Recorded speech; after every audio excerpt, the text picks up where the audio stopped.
While everyone wondered who killed Tupac, Snoop blamed the man that was driving the car he got shot in that night. The most feared figure in all of hip-hop. You put all of our lives in jeopardy like that, you don't care about Pop.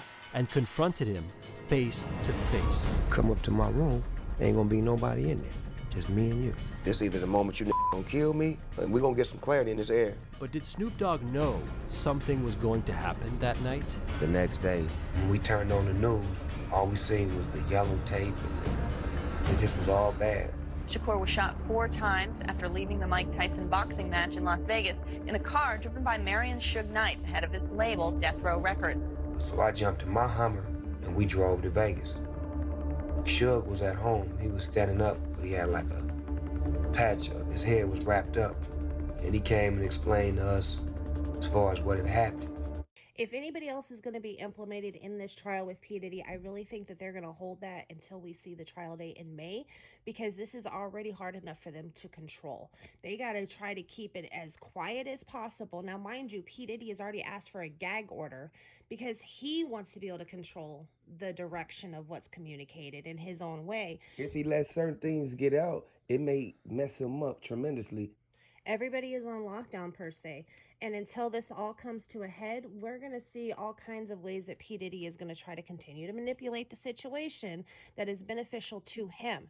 But at the end of the day, I really think that the prosecution has a solid case and they're really trying to hold their weight and keep everything as hush-hush as they can. We're not going to know who else is implemented until that trial date. Just for the simple fact that they don't want anyone to run. They don't want to have to chase nobody down. They don't want anybody to disappear. They want things to just kind of fall into place so that we can go to trial and everybody can say their piece. There's a lot of witnesses. You got to figure 120 claims. There's a lot of witnesses they got to move through. There's a lot of interviews they got to move through. Who knows the amount of evidence? We already know the videos are real. They've been leaked. We already know that his house was taped to the hilt on wires and cameras. There's no telling what they actually found on those films besides the activities. He had the cameras in the wall. I feel that that's breaching privacy and you inviting people to the house. He wouldn't let none of them even go to the bathroom. That's why Denzel Washington and his wife got up and left. It's sad to say, but the situation he created for himself, he's going to hang himself by his own actions and his own precautions of security or wanting to have that tape for later. Whatever it was, he created his own evidence against himself. The feds, they went and searched the perimeter of every mansion that he had. It's over with now for him. Once they present this in court, they had to prove beyond a reasonable doubt that he did not do this with intentions. Combs, who is being held at the Metropolitan Detention Center in Brooklyn until his May 2025 trial, has, among other things, orchestrated social media campaigns that are, in his words, aimed at tainting the jury pool. According to the prosecutors, made efforts to publicly leak materials he viewed as helpful to his case. The filing includes redacted notes found during a jail sweep, while prosecutors alleged are evidence Combs paid a witness to post in support of him on Instagram. The filings also claim that Combs has contacted witnesses through third party and used telephone accounts of at least 8 other inmates, seemingly to avoid law enforcement monitoring. The filings also stated he tried to make a phone call to contacts who are not on his approved contact list. I hope he know that they recording every single call that he make out of that, every letter that he send out, regardless of what comes in that has his name on it. They search, they check, they read every letter. I want y'all to know this gonna hurt him tremendously in this case. R.I.P. Kim Porter, R.I.P. Tupac. The filing stated to obtain or maintain access to other inmates' phone access code numbers, the defendant directs others to pay the inmates, including through payment processing apps and the BOP, Bureau of Prison, commissary account deposits, adding that Combs knows this is against the BOP regulations. On November 8th, Combs' legal team filed another bid for the hip-hop mongrel to be freed from the detention by proposing that they called an extremely substantial comprehensive bail package. Combs' previous attempt to be... He's trying to hide or get in line or get in order for trial. You cannot tamper with the witnesses this time. You can send the threats, you can make the phone calls, you can do all the stuff that you've been doing, but you have to fall back at some point.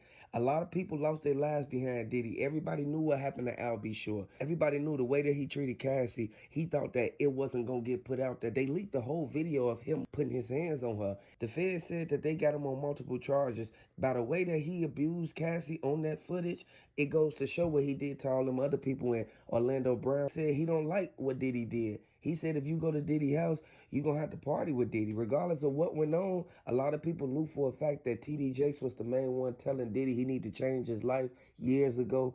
The Fed's been watching Diddy for so long, and this lawsuit brought out a whole bunch of stuff we didn't know about. Even so much as on his birthday, he had his kids like sit around in front of a camera with a cake and call him and sing him happy birthday and then post it on all their social medias. He did that as a poise to influence a potential jury that is going to be held, trying to persuade them in the sympathy role. He is trying to find any and every which way to bring the spotlight to him as being a good spotlight and influence people through social media, through phone calls, through someone else going and making the threat. Like we said before, the reach for P. Diddy is far beyond them holding them in jail. And he's going to try every tactic he thinks he can get away with. But really, they're tracking everything he does, whether he follows the analytical data or not. At the end of the day, it's only going to hurt his case, the fact that he is sitting here still trying to go behind the back and go, hey, if you say anything, there is over 120 lawsuits filed against this man. Not everybody's going to tell the same lie. Ain't no telling how many lawsuits filed against Jay-Z. Regardless of what went on, he was right there with him. They found all the footage that connects him to Kim Porter, Tupac, Al B. Shore, and Cassie. I want y'all to know this is a sad situation. Hit the like button, subscribe to the channel. There's a lot of people who feel that what they did and the crimes they committed inside the Diddy parties was unseen. T.D. Jakes, he tried to change all their life. You know that you can't be connected with some people because it'll be birds of a feather flock together. If they're a good person, then you good. If you a bad person, then you bad. I want y'all to know this is a sad situation. We have to really pay close attention to the people we keep around us. When you spot certain things, you have to say something about it or speak up. They signed NDAs. By him making them sign NDAs, it messed up everything because they can't speak. They can't even tell what they saw.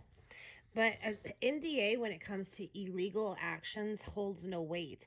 If someone is out here committing and you have a signed NDA under them, it don't matter. You will be held accountable for not reporting. So that's not an excuse or a way out for any of these people at the end of the day. If they knew that he was sitting here trafficking of any type and they didn't say nothing, they are guilty by association. It's an accomplice. It's like you accomplished to all this because you sat right there and saw like the security guards. The security guards was the one intimidating people.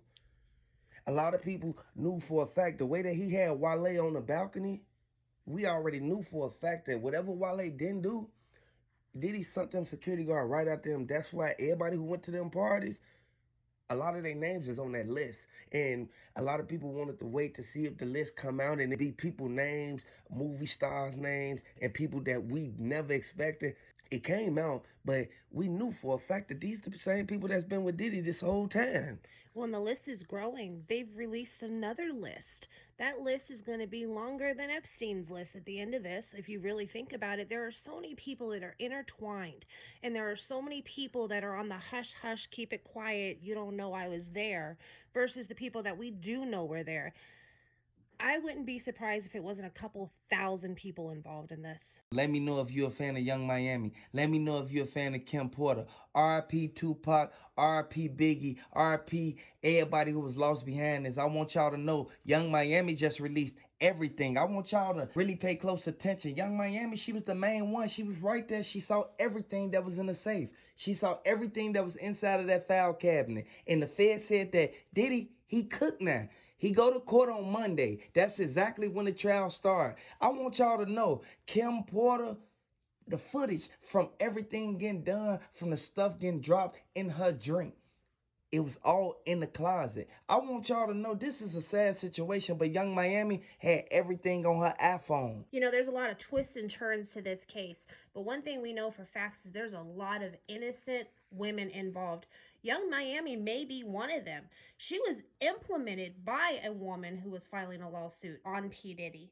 Young Miami has been named in one of the lawsuits against P. Diddy, this time from a woman alleging that the Mongol abused her and then once even impregnated her. The accusation is that Young Miami came back and like persuade her to not have the baby, like tried to make her go away. Young Miami moves silently for P. Diddy, and that's where she gets implemented because she's the one, taking the long flights out and carrying substance with her. She's the one that's sitting here basically covering his back.